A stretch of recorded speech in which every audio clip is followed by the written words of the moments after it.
Hey guys, how's it going? Today I'm just gonna do another review on my Rolex Yacht Master.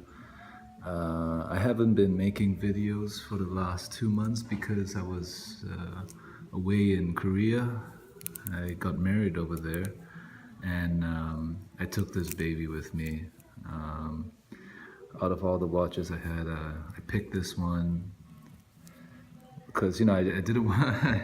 I was thinking of traveling with two watches, right, with a dress watch and a sports watch, but it just wasn't practical. I just didn't like the idea of leaving one of my precious possessions in a hotel room with you know just something to stress about. So I decided to bring the Yacht Master, and I was a one watch guy for 2 months, and I feel that this review would be that from owner's point of view. I've had a lot of time to spend with this watch, and I'd like to tell you a bit about it. It's an excellent watch, right? I really love the Yacht Master. First off, that stunning blue dial. It's so fresh. It turns to different shades of blue, even to black. Right, it looks kind of black now, and then flashes to a gorgeous blue. It's got red accents, really great contrast. The platinum bezel just really pops and gives it a nice, refined look to it. It's great, In Asia, right? There are, people there. They do covet their Rolexes, and I did not see many of these. In fact, I think I only saw one, and it was some white guy in Hong Kong who wore it. I think I saw him in a ferry traveling from Macau. And white people in Asia, they really stand out. And, I mean, I'm an Asian guy, I guess. But I grew up in Vancouver, Canada, and to me, it's important that this kind of distinguish myself, especially in Asia. You're an Asian guy in Hong Kong or Korea, Japan. You really just get lost in the crowd. And definitely, the most common Rolexes would be obviously the Submariner and the GMT, and the Daytona is pretty common as well. I saw quite a few of those. Saw Explorers here and there, but by far, I think the most common one which I saw was GMTs and Submariners. Lots of Batmans, lots of Hulks, and and Daytonas as well.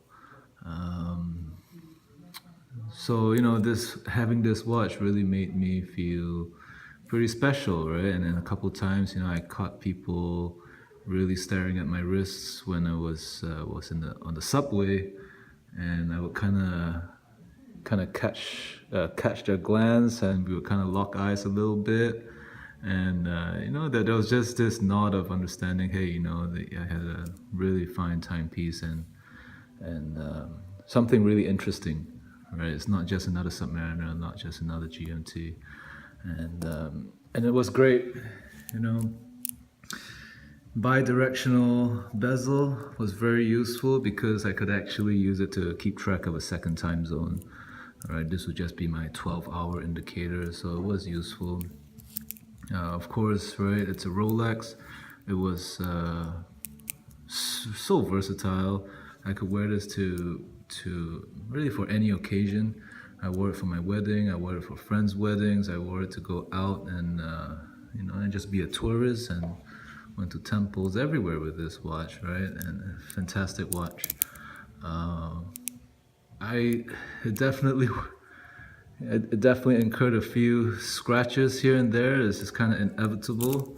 Obviously, the clasp, I don't know where I got those from, but it's just from wear, general wear. The bezel, it kind of scratches, well, just a couple of hairline scratches. I don't know if I can catch it. I don't know if you can see it, right? Between the 11 and 12 o'clock marker.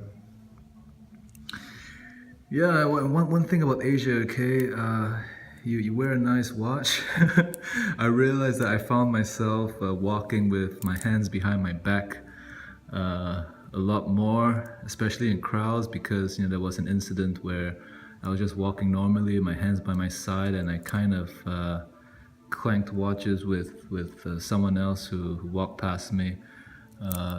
Wasn't a good feeling. Took a look at my watch, it was fine. No problems. Maybe that's what that hairline scratch was. I don't know. But it's not a good feeling. So started, especially in really crowded areas in Asia. I was walking with my hand behind my back. It's kind of silly, I know, but I don't want to like freaking knock my watch on another person's watch. That sucks. But nothing that can't be fixed, right? It can easily be buffed out. Yeah, so it was great. I really connected with this watch.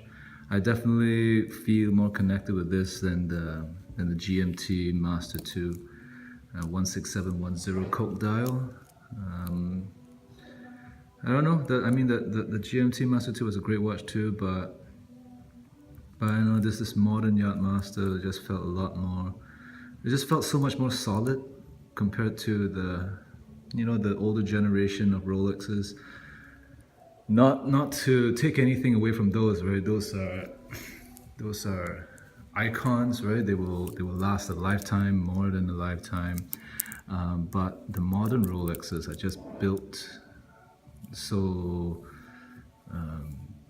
differently, especially when it comes to the bezel and the bracelet.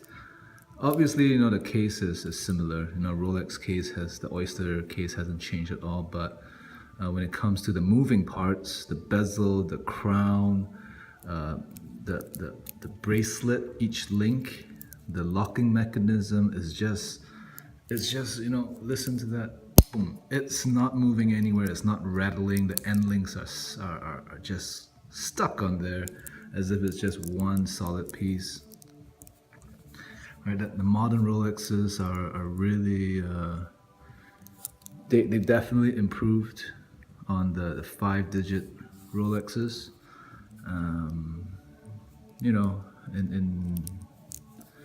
In every way, right? Objectively, right? The technology obviously has improved. So it's a really beautiful watch.